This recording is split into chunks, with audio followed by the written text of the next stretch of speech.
बात है कि हमारे 3 सांसद अभी हैं फिलहाल में। इसके बाद तीनों सांसद फिर से रिपीट हुए हैं। माननीय हम लोग के बड़े भाई हम लोग को रास्ता दिखा। नमस्कार, मैं कार्तिक और इस वक्त की बहुत बड़ी खबर निकल कर आ रही है। बता दें कि हमारे 3 सांसद अभी हैं फिलहाल में, इसके बाद तीनों सांसद फिर से रिपीट हुए हैं।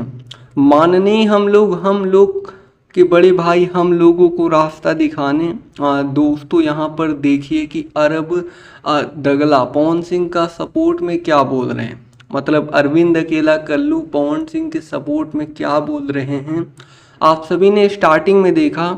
और आप लोगों को मैं बता देना चाहता हूँ कि पावर स्टार पवन सिंह के सपोर्ट में तो ही गए हैं, लेकिन चुनाव प्रचार करने के लिए भी जाएंगे। ठीक है, आप लोगों को बता दूं कि खेसारी लाल यादव भी 28 तारीख को फाइनली काराकाट जाएंगे, बिहार के काराकाट में पवन सिंह का चुनाव प्रचार करने के लिए। तो दोस्तों आप लोग सही सुन रहे हैं, जी हाँ, 28 तारीख को खेसारी लाल और बहुत सारे कलाकार चुनाव प्रचार में जाने वाले हैं।